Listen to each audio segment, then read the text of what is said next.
people like me. You need people like me so you can point your f***ing fingers and say, that's the bad guy. That's the bad guy. That's the bad guy.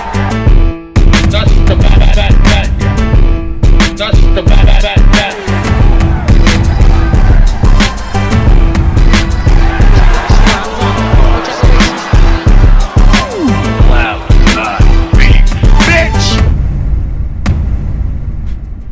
Welcome to the motherfucking relay. We're covering today's top boxing news. Ow!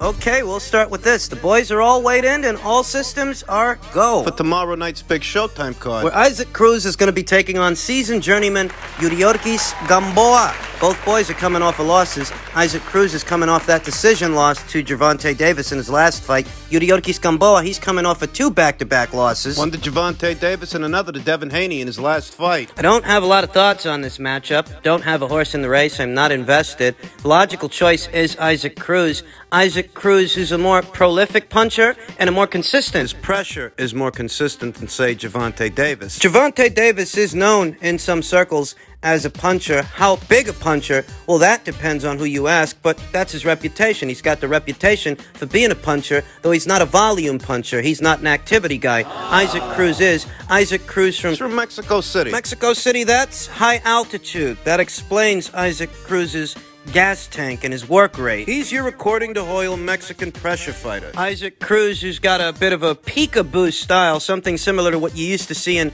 the great Mike Tyson heavyweight division. Iron Mike Tyson, Kid Dynamite. Isaac comes forward at a slight crouch, hands high, Catching shots on the arms and gloves until he can close the gap and let off bent-on punches to the guy's midsection. hooks to the head, hooks to the body. You know how it goes. I'd be surprised if Isaac can't put away today's Yuriorkis Gamboa because Isaac is a pressure fighter. He throws punches in bunches. He's not just throwing 1 or 2 shots, looking to hurt a guy with just 1 or 2 shots before he starts pouring it on. He pours it on throughout the course of the fight. Tries to wear you down and wear you out. There was a snafu at the weigh-in for Isaac. He came in a little over, but he gave it another go, and he made the weight. Isaac's pressure is a bit more come forward and consistent than what you get from Gervonta. Gervonta, he looks to sharpshoot a guy, hurt a guy with a shot, then start pouring it on. Whereas Isaac's going to walk you down, try to wear you down, then wear you out. Devin's not a big puncher. Devin's not a pressure guy or a boxer puncher. Devin's base style is more akin to that of a pure boxer. Or at least close to it. He's not an artillery guy. He's not a muscle guy. That much is clear. Devin Haney is not a puncher, whereas Isaac Cruz, he is, and he's a prolific one. So I think he might have enough there that he can wear down and wear out Yuriorkis Gamboa and get the guy out of there. I'm going with Isaac Cruz by way of a TKO stoppage. You know, prime Yuriorkis Gamboa, he had a great set of legs. Very tricky, very bouncy, very in and out. But he's pushing 40 now. Those are 40-year-old legs he's standing on. I've lost count of how many times Yuriorkis Gamboa's gotten dropped. And after 2 back-to-back losses, I don't think it's far-fetched to say that tomorrow night he might get stopped. He's been stopped 3 times already. By Terrence Crawford, by Robinson Castellanos. More recently by Gervonta Davis. A prime Yuriorkis Gamboa wasn't exactly untouchable. So a 40-year-old Yuriorkis Gamboa. These cannon fodder. I'm going with Isaac by way of TKO stoppage late. We then come to a more interesting contest, in my opinion. A battle of the unbeatens at 147 pounds. The fight between Russia's own Butaev and Lithuania's Stanionis. Looks like a created player before you add the features. You mean like Fight Night Champion? All fuckery aside, tail of the tape, there's not that much between them, though. Butaev is a slightly bigger guy than Stanionis, give or take an inch. Slightly bigger guy, slightly bigger frame. And a year older than Stanionis. Stanionis, who's a very spry 27 years old, to Butaev, who's 28. Like I said, there's not that much between them, but there are differences. On paper, this is a 50-50 fight. A battle of the unbeatens between 2 young, strong punchers in their prime with both of their O's intact. Though I want to say that because neither of these boys are bankable yet, and because this is in many ways a 50-50 fight, a pick'em fight, there's actually no need to pick because neither of these boys are yet bankable. Though what's the fun in that? I like Butaev to win the fight. I think he's a busier, more prolific puncher than Stanionis. Stanionis, he doesn't throw as much as Butaev. Looks like he tries to pick his punches more, pick his shots. Tries to sharpshoot. Both boys like to come forward. Neither likes to take a step back, though Butaev, he wings more shots whilst he's coming forward than a Stanionis. He seems more the volume guy than a Stanionis does. The stronger of the two. I happen to think that if Butaev put the pressure on Thomas Dulorme that we saw him put on Jamal James, he would have worn out Thomas Dulorme in all the ways that a Stanionis did not. A Stanionis, he went the distance with Thomas Dulorme. And I don't think Thomas Dulorme goes 12 with Butaev. I don't. Butaev, who's got good size, a great engine, great work rate. He's an aggressive guy, fun to watch. They both are. But if I gotta choose, I choose Butaev. I haven't been blown away by a Stanionis. I haven't. He's an interesting guy, interesting character in today's welterweight division. He's one of the other welterweights. You know, because most of the time the conversation at welterweight is dominated by the same pool of guys, the same pool of names. Butaev and a Stanionis, they're part of that other group, the other welterweights, the rest of the best, as it were. And being honest, I haven't been blown away by a Stanionis. Maybe tomorrow, with a win over Butaev, he can make me a believer, but I don't believe him yet, and that's why I'm going with Butaev to win. This is on the non-pay-per-view portion of the card. Should have been the chief support, if you ask me. The chief support for Spence versus Ugas is Cruz versus Gamboa. Two guys coming off of losses. Whose idea was that? We then come to the main event of that same card, the long-awaited, long-anticipated showdown, so to speak, between Yuriorkis Ugas, the reigning WBA welterweight champion, and Errol Spence Jr., the reigning WBC and IBF welterweight champion. This fight was initially... Ugas said he first entered into an agreement to face Errol Spence Jr. in late 2020. for a bout that was supposed to go down in 2021. That's out of the horse's mouth. According to Yuriorkis Ugas himself, I had a signed fight against Spence for many months. Pacquiao came back and took that fight. I have nothing against Spence. I'd take a bigger fight and against the legend. If he doesn't underestimate Pacquiao like Thurman did, I think he will win the biggest victory of his career. This is from before Errol Spence Jr. pulled out injured. Before Yuriorkis Ugas ended up standing in for him against Manny Pacquiao, before he secured the victory. In that way, Ugas has had Spence on the brain for a long time, and I mean a long time now. Thinking about this fight, preparing for it, at least psychologically. Perhaps tactically as well, to some degree. What that communicates to me is that Yuriorkis Ugas has wanted this fight for a long time, a very long time, that the night of the fight, Yuriorkis Ugas might actually be the hungrier fighter. I heard something about Spence saying he was contemplating retirement. But he didn't want to look like a quitter in front of his kids. I heard something about Spence saying that he's been struggling to make the weight all these years, so he's enlisted the aid of a nutritionist. I wasn't aware he didn't have a nutritionist. As much money as this guy's supposed to be making, you'd have figured he'd have a nutritionist. Yeah, I wasn't aware he didn't have one. But he went ahead and hired one for this fight, which is confirmation of what I already thought, that all these years he's been struggling to get down to 147 pounds, unbeknownst to most. Spence didn't debut as a welterweight. He debuted just above welterweight, and eventually he made his way down, and he's been there ever since. All these years. This guy's approaching his mid-30s, you understand. And I think constantly cutting down all these years may have sapped his strength. There does seem to be a distinct difference between the Errol Spence of 2017 and the Errol Spence of 2019. Talking about before the car accident. Before he flipped that Ferrari and was ejected out of it, he couldn't knock out Mikey Garcia. Mikey Garcia, a naturally smaller man moving up from lightweight up to welterweight. He couldn't knock that guy out the way everybody expected him to knock that guy out. He couldn't knock out Sean Porter either, even though he vowed to do so. Oh yeah, he promised to knock Sean Porter out, and his fanatics believed him. I didn't. I picked him to beat Sean Porter, but I knew it would go to the cards, the same way I knew the Danny Gersha fight would go to the cards. I stopped believing in Errol Spence's man-down power a long time ago. And that's the truth.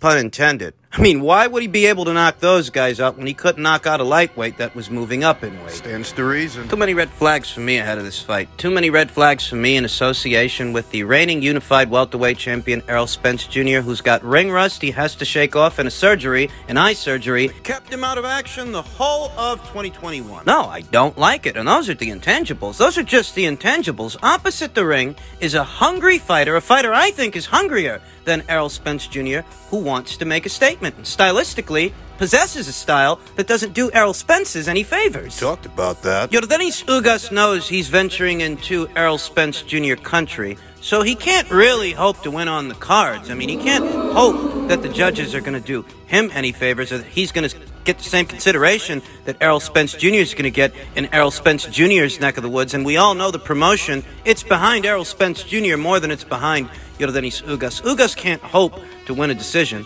So what if Ugas decides to jump on this guy early before he gets to get into a rhythm, get into a groove? Jump on him early because you know he's got ring rust to shake off. He's rusty and his timing might be a little off. He hasn't been in a fight in a while, hasn't been hit hard in a while. Ismael Salas, Yordenis Ugas' trainer, said that Errol Spence Jr. physically is fantastic, but he doesn't have Ugas' movement. Quite right. Errol Spence Jr.'s bread and butter isn't movement, pivots, and shifts, and things of that nature. Errol Spence Jr. at his best is on his front foot, applying pressure and stalking a guy, not moving around him. At his best, he's sitting on his punches and unloading on the other guy's body. Not fighting on the balls of his feet, skating around the ring, taking a toe out of turnbuckles. Essentially, Errol Spence Jr. is an action fighter. That's why he became so popular. Because he's an action guy. He's not a cerebral fighter. He's not a thinking man's fighter. He's not an Andre Ward, a Guillermo Rigondeaux. No, he's not a pure boxer. Not an Erislandy Lara. He's an action guy. So what happens tomorrow night if this action guy tries to stay in character, tries to stay that action guy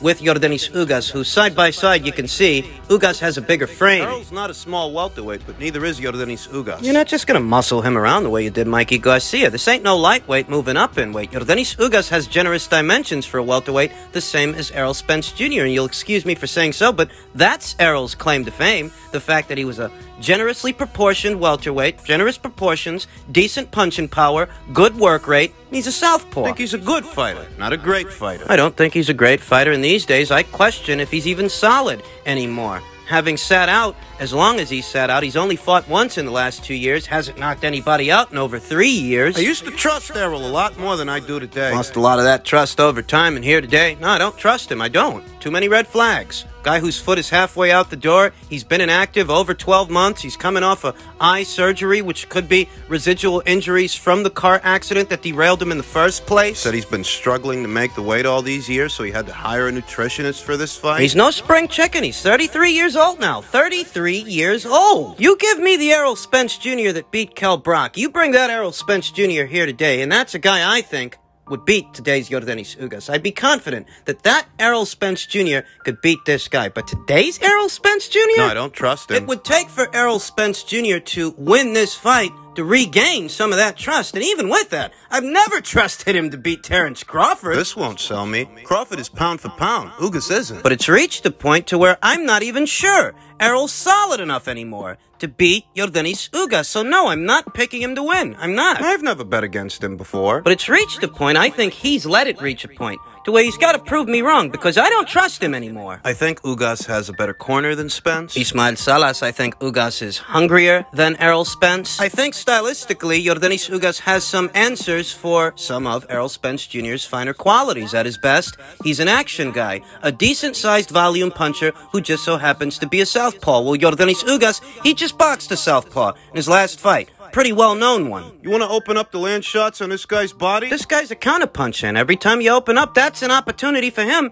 to counter you. If you get past his reach, get past his jab, he can bang on the inside with you. That's what he did to Omar Figueroa. Unlike Errol, he ain't got ring rust to shake off. He's boxed in the last 12 months. He's not coming off an injury. Too many red flags. Far too many red flags for me to have the same confidence now I had in Errol way back when in 2017. I don't trust him anymore. And it's going to take for him to win this fight to regain some of that trust, because here and now I don't trust him, and I've got Ugas winning the fight. I don't know, maybe he hurts Errol early. Stranger things have happened. Maybe he jumps right on that guy from the opening bell, doesn't let him get into the fighter. Maybe, as the fight progresses, all the time off, all the time away, catches up to Errol Spence Jr. Ugas outworks him then. I don't know, but I don't trust Errol anymore, and I'm picking Ugas for the upset.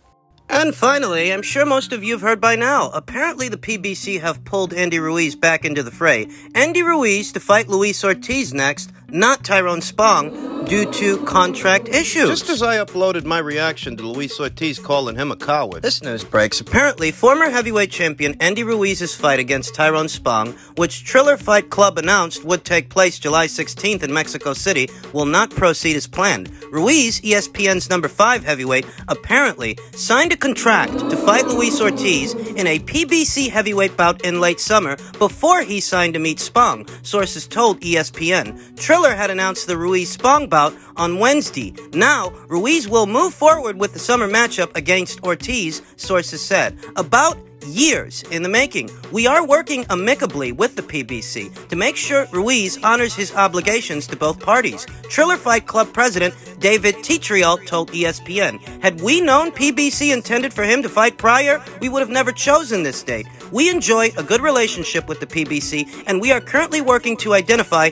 an optimal date for rescheduling the fight. The date Triller lands on will be in collaboration with the PBC and their calendar. So David Tetriol is trying to make nice with Al Heyman. It's Tetriol. Whatever. According to this, Andy was already under contract when he entered into that situation with Tyrone Spong to box on Triller. Apparently, Andy already had contractual obligations he was attempting to, it appears, skirt out of. Which goes back to what I told you in my previous video. This guy don't want to work for his money. Might have seemed like an interesting little fight to me, but from where Andy Ruiz Jr. and his team were sitting, they must have viewed Tyrone Spong, the inactive Tyrone Spong, the kickboxer crossing over into boxing, they must have viewed him as a safer choice than Luis Ortiz. Otherwise, why would they have been shopping themselves around in the first place? Why would they have entered into one contract when they were already under contract to face Luis Ortiz? It goes back to what Luis Ortiz said. They never wanted that fight with him. Luis Ortiz has been pursuing that fight for 2 years. We've been all through that. Now they want to do this thing